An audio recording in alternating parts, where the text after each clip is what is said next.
Alright, you monsters, this is Some-Belgian-prepper, and today we're going to talk about manners and etiquette and how they are important not in everyday life but also in dangerous situations, prison, whether you're in a concentration camp, work camp, or living together close by, like in cities or certain neighborhoods.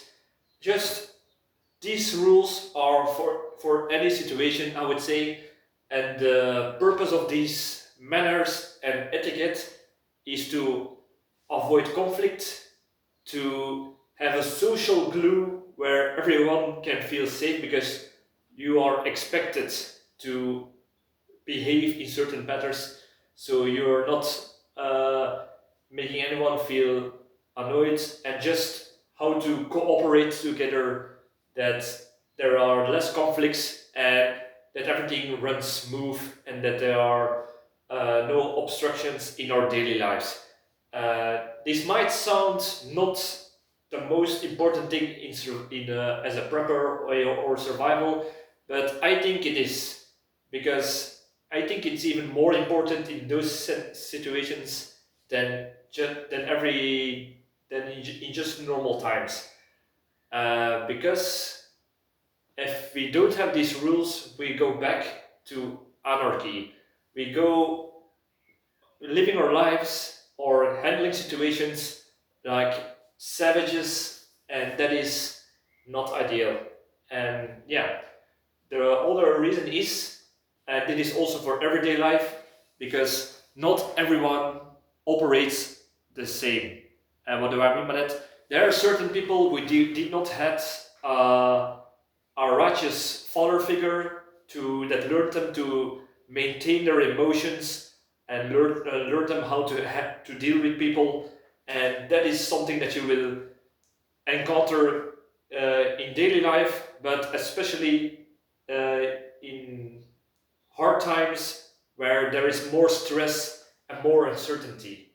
And yeah, if you want to avoid conflict, or at least not give certain people a reason to conflict, these are the etiquettes are to come by. Because some people are emotional, psychological, not on the highest ladder, and some person are just seeking for drama, a fight, a reason to argue just for the sake of it, because they feel that then they have a certain amount of power over someone, or it's like a power trip, that sort of stuff. So yeah, we all know this kind of people that's running around. So let's not give them a reason to feel offended or disrespected, even though it shouldn't be this way. But this is a sort of gray man scenario, if you may will, because if you can act in certain manners or etiquette, yeah, that's that's a way to get more done with people, to be more social. It's also more binding, and it helps processes running smoother. So it's handy to learn these kind of etiquettes, and there will be less drama, less chance of conflicts, arguments, and everything will run smoother. So I made 20 rules of manners and etiquette, and are are these rules are not to certain groups, peoples, or cultures. This is the, how do you say this? The manners and etiquette that people all over the world can agree. Yeah, that's a very good thing. Some cultures not, some cultures it does, but this can cover most cultures, is what I'm trying to say. So before we're going to go with the 20 etiquettes to survive, if you're interested in detective stories, there will be a link to my book called Bloody Crosses and the Jason Murders. It's in Dutch. If you're interested, take a look, I would say. Alright, so the first one is being loud. Yeah, but that's obvious. But it's about being loud when not asked. We all think about the cars with their big boom boxes that you can hear from 2 miles away, let alone if you stand next to it. You know, that kind of people. There's people who are with cars revving, or motorcycles revving up very loud, unnecessarily. You annoy everyone. You make children that are asleep awake, and yeah, someday you will meet the wrong person, and yeah, it will be conflict. Talking loud. If there is something that I don't like, that is when people in the gym are talking way too loud, and I'm not just talking about just a conversation. I'm talking. We all know this kind of people who talk so loud and laughing so loud that everyone in the gym can hear them. So keep voice volume is very important in daily life, and not only in the gym, just on restaurants, in a bar, on the streets, somewhere public. Just maintain some voice control, I would say. Another thing I would say is uh, the shuffling of clothing or going to cupboards when doing a task. If there is something that people don't like, it's when some persons are constantly moving around, squeaking their chairs, squeaking their clothing, their bags, or going to cupboards and tingling everything around.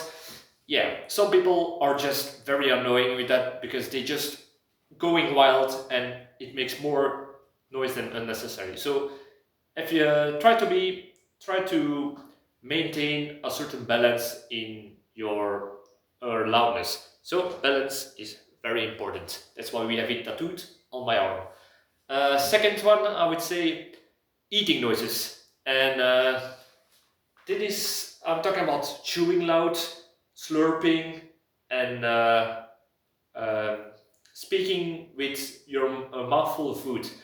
These are sounds that might, to some people, they will go through life and they think, well, it's nothing. Some people don't even notice it when they're doing, but there are a lot of people in the world that have something called misophonia. And since recently, I've discovered I'm one of those persons. And for all the people who think that I'm exaggerating, the thing about misophonia is I always hated people who are making eating noises. In a whole cafeteria with dozens of people, hundreds of people, I can hear that one motherfucker who is chewing loud or slurping his soup right on the end of the room. And it's not like only annoyed, it's really like a feeling that you need to throw up and getting sick. That is the kind of feeling, and certain people have that with certain sounds. I have it with eating noises. So if somebody asks you, can you please quiet down on that thing? These are perhaps the people who are suffering from misophonia, and when these people get pushed to the point, they will react very harsh to it. So if somebody asks, just alright, I will eat less loud or do that sound less. I'm not talking about Karens, I'm talking about a person who has patience and then suddenly says, sorry, I cannot handle with this, and that is not good for a social situation. That kind of sounds, I mean. Alright, number 3, lack of spatial awareness. That is something that I hate when you go to the store, when you go to public transport. These people who are in the middle of a corridor or a pathway and you cannot get by because they're talking to someone or they're doing something or just walking around, yeah, or with their cart in the middle. It's just proper etiquette to always leave a room open that somebody can pass. That's just basic human decency, I would say. So wherever you are, try to make sure that the person, car, vehicle, bicycle, wherever you are, somebody could pass. So that's very important. And also about abrupt stopping. I hate people who are just walking before you or in the store, walking with you with the cart, and suddenly they stop like out of nowhere and you bump against them. That's against spatial awareness. Before you stop, look a little bit around. Alright, it's safe, stop. Number 4 invade personal space. And that is something that I noticed with people who are more like city people and party people. These are the people who are overly social, and they come close to you, they touch you, they mean it well. I understand that, but I don't like it because I'm always in a prepper mindset. And if somebody that I don't know is trying to get into my space, whether it's for friendly, whether it's for asking something, then yeah, I don't know what that person has in for intentions. It could be a robber, could be someone who's a pickpocketer, could be someone with sexual bad intentions. So never let somebody get that you don't know get too close to you, especially in certain areas, I would say. So yeah, don't do that to other people, and they will not make a problem of it. So in every culture, it's I'd say there are certain cultures where it's just when they are really getting close together, but in most cultures they like to keep a little safe distance just in case. Number five, transport etiquette. And I'm talking about just the rules when you go on public transport, whether it's a train, a bus, or whatever. Never, always, there are certain etiquettes that you need to follow. Don't cut in line. Always leave a space for the people that want to get out. Always let the people that come off the vehicle or train get off, and then you can get on. Don't try to push each other to where it's starting to get into a mosh pit. That's not the way we're doing things. And also on stairs or staircases, always make sure that you don't walk with two people next to each other or walk in the middle. Always go to the side, because there could be someone who is late for a train and tries to get it and tries to run towards it, and if everybody stands in their way, yeah, I have been in situations, and it's not fun when somebody does that. Uh, I would say toilet etiquette, also very important. Uh, always leave it clean. Don't sprinkle it.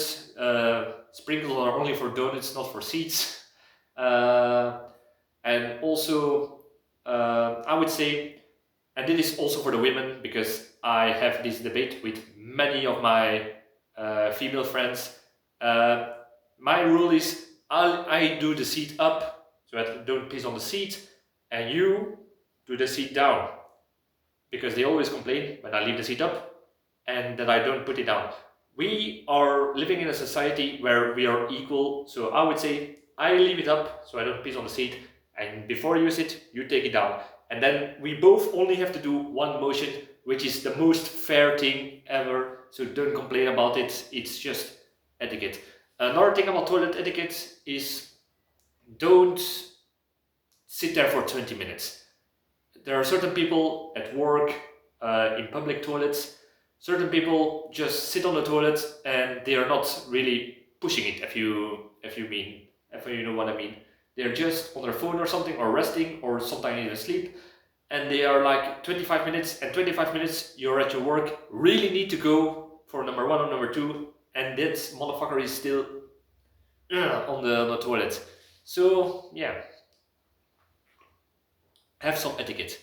That is especially something that is handy in prison, because in prison the long timers always ask, if you're going to sit to pee, do it sitting, because they don't like, because this is their home for the rest of their life or for a long time, and they don't want piss on their seat, and that could get violent if you don't accord to those rules.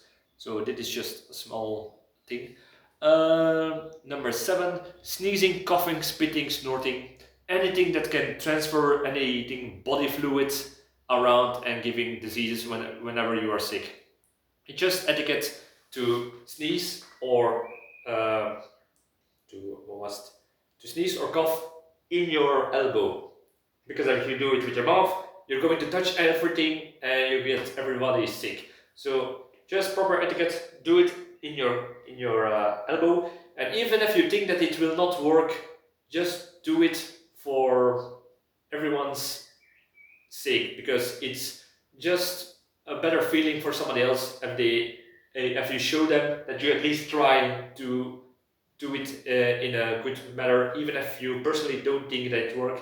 It gives everyone else a better feeling, so it doesn't ruin their day. And there's a mosquito right here. That son of a bitch. All right. Where was I? Number 8. It's really annoying today. All right. Where was I? Number 8. Don't litter.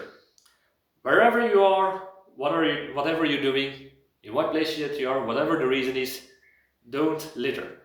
Where I live, there is a curved road, and so many people just in that bendy road, they're throwing the trash out. Cans, bottles, leftovers of their McDonald's, sometimes whole bags that they gathered in their car, and just it's not fun for me for walking by. It's not fun for the farmers that have to clean it up. It's not fun for the environment that it's now getting mixed with the farmers' equipment into the ground. Yeah, that's not fun. Also with cigarettes, don't throw your cigarettes away. I hate it when I drive and a person before me at the car just throws it out. And especially those people who do it with full garbage bags, just throwing out, or whether it's that or whether it's just one can and you think, oh, I'm not going to carry this to the next trash can. Whoop! That's not a way to do, and that can create a lot of conflicts, but ooh, it gets me mad. So imagine someone with a less emotional stability. Alright, so number 9, keep your kids under control and in check. There is nothing more annoying than when you're in a restaurant or a public space and your kid is having a tantrum and the parents are not doing anything about it. That's bad. First of all, bad parenting. It annoys the rest. Just take your child outside, discipline him, tell them the world does not revolve around you. There are other people to think about, so shut up. Yeah. So yeah, that's what I mean, that you need to discipline and watch your children when you're in public, because it's not only for us, the people around them, but also for the child itself, that it will grow up to be a good adult citizen. 10, smoking. Smoking is just generally bad. It's bad health, secondhand smoke, throwing away cigarettes, which can create not only pollution, but also fire hazards, especially when you're in the countryside and it's dry. I hate it when people just throw them in places where leaves or grass is just dried out. It's such a danger, and then I hate it. So yeah, and it's also a bad example for anyone around you, especially youth, children. So yeah, smoking is a very bad habit that could get you into some problems in certain areas, but it just makes the world a little bit better. 11, greet. Greet and say thank you. Those are just the most basic things you can do as a human. I try to make a habit of it to, when I'm walking and I pass someone, to say hello, good morning or something. And yeah, some people are just looking at you like, why is this weirdo talking to me? But yeah, it can make the world a little bit better. You meet someone, let them know as a manner or etiquette, but how mean you no harm, hello, good morning. Or whenever you do a service or get a service, say thank you. Very simple, and some people even can do that. When you open the door for someone and they don't even say thank you, they don't have to, but yeah, next time it's less likely that certain persons will open the door, is what I'm trying to say. Make society better. Number 12, an extreme display of affection. Whenever there is a couple smooching too passionately in public, yeah, that's first of all not an example for the young ones and the children.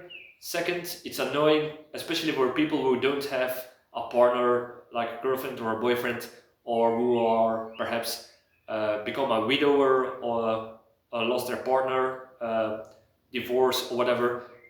Those people get a lot of stress when they see a couple in happiness. I know it sounds perhaps bitter for them, but yeah, I would say if you're a couple, just don't make those people feel guilty or make them feel like they're missing something, or make them jealous. Just keep your.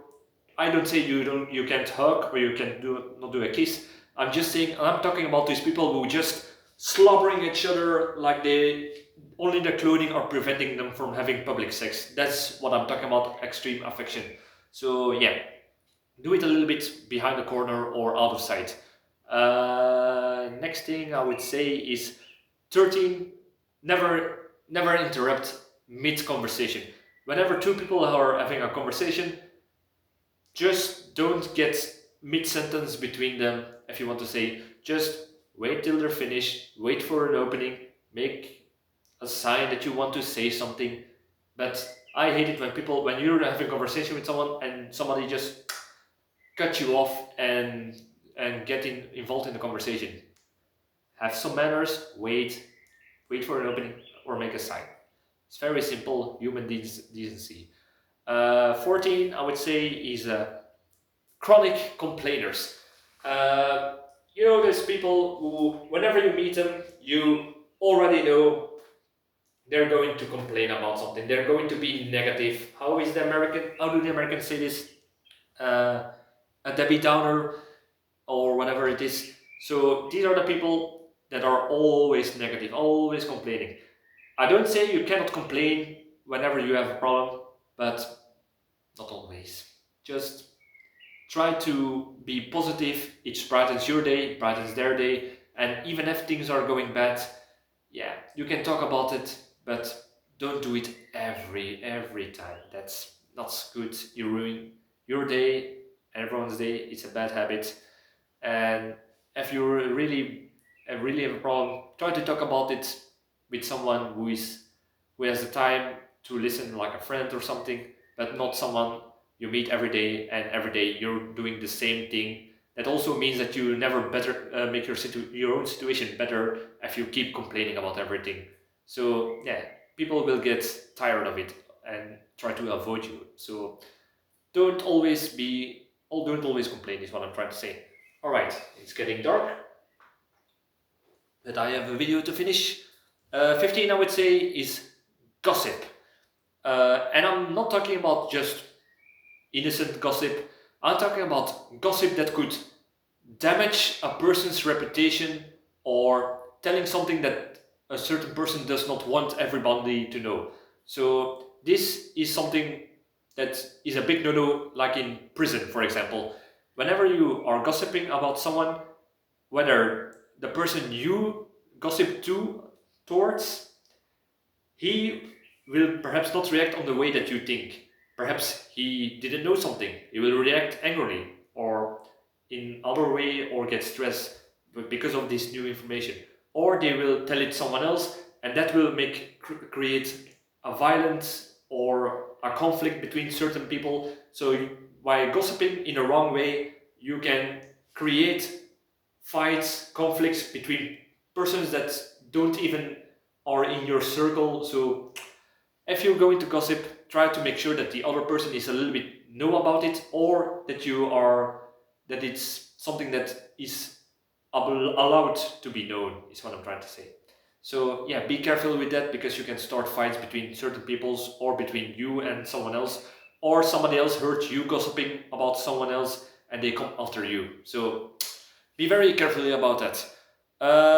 We are at 16, and I would say act superior. Never act superior in a conversation or with anyone you're talking to. I've seen this a lot with certain persons who are in a higher position, like a lawyer, engineer, IT, that kind of persons, who think that I am a simple workman, I work with my hands, I'm a technical person, and these are the people that look down on you, on someone who works with their hands, because they think they are smarter or have earned more or have more responsibility, and they will use that to make them look better or superior towards other persons, and that's really annoying. You will make enemies. So don't do that. Whenever you talk to someone, I'm a prepper. I have a lot of experience, but I don't know everything, and that is the humble part, that you must acknowledge that you know certain things, and you don't know certain things. So try to be humble about it. About this. It's really getting dark right now, so I need to hurry up. Uh, 17. Cussing.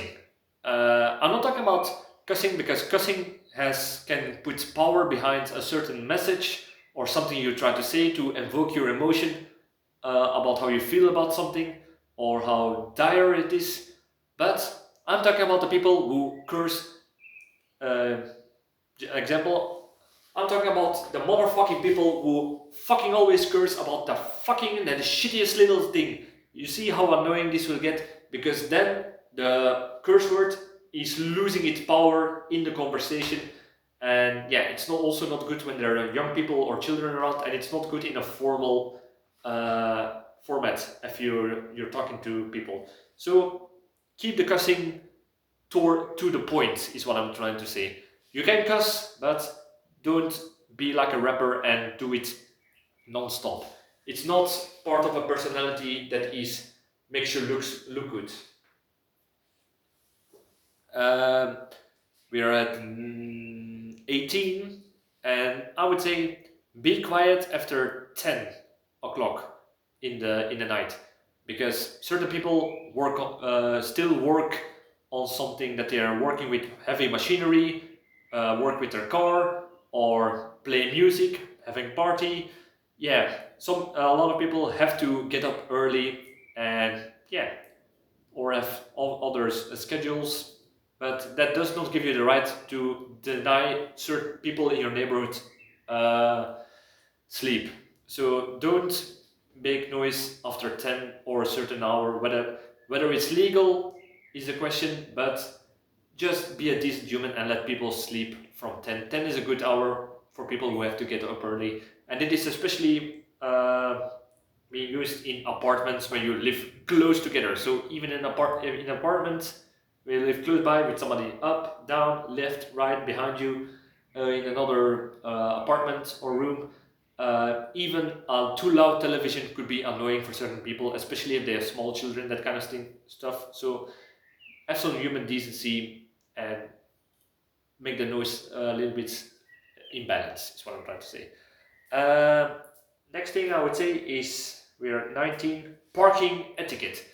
I'm talking about parking etiquette because these are places where a lot of road rage begins or happens. And these are these simple things like if you go to your car and somebody has no parking, yeah, these persons are waiting for a slot to open up. And if you walk to your car, you get into your car, they hope, oh, finally have a parking space after 5 minutes here, and you're just on your phone or doing something. Those are annoying people because they know somebody's waiting and they know you are just taking your time. Just get out, get a little bit further, let the person park, and do your thing, checking phone, whatever, a little bit further up. So don't cut someone to steal the parking spots because that will lead to conflict for sure. And just don't double park. Uh, don't double park and don't park in handicap spaces. That's just human decency, I would say. And now we're at number 20, and that is um, giving repellent vibes. What do I mean by that? If somebody is talking to you, whether you're at work, whether you're on the street, whether somebody is in a social engagement trying to hit on you, not hitting like hitting, but like trying to seduce you or whatever, don't just give them that dirty look like, ugh, why are you talking to me? That's not fun for anyone. It will make you look like an angry, sour person, and it will give the person who is perhaps innocent, does not realize, just say, no, thank you, and I don't have time, whatever, and at least give them the benefit of the doubt and cut it off like that. But don't just, without knowing what the person wants or is planning to do, just give them the dirty look, especially if somebody is innocent trying to shoot their chance with perhaps uh, asking a girl out or something. Yeah, that person will remember that. So yeah, that's not really handy. I've had that happen to me a few times, so I know what it is. Hmm.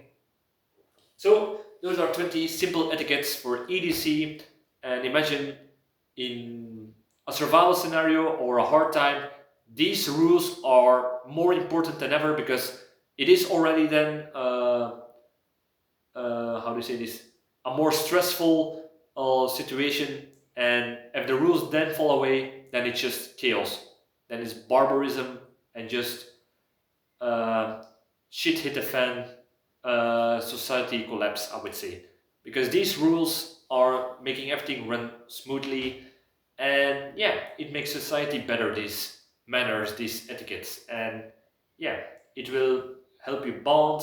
It will help keeping peace, and it will, and especially of all, it gives certain persons not a reason to attack you verbally, physically, or just getting annoyed with you, because certain people take everything for a disrespect, and they're looking for a reason to do drama, or looking for a fight, or to feel empowerment in that way. So don't give them that satisfaction, I would say.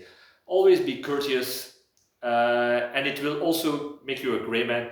If somebody is starting to get aggressive to you, the worst thing the most annoying thing you can do for them is just smile, and yeah, then they will think you're either weak, or they think that there is something more to it, and then you can act unsurprised to them. Don't ever show them your card, is what I'm trying to say. So have you got any more etiquettes perhaps that are universal in the world? Please let me know in the comments. Look in the description for my books, the link, and like, subscribe, all the good stuff. See you next video, because it's getting dark and I'm going to bed soon. So see you next video. Cheers.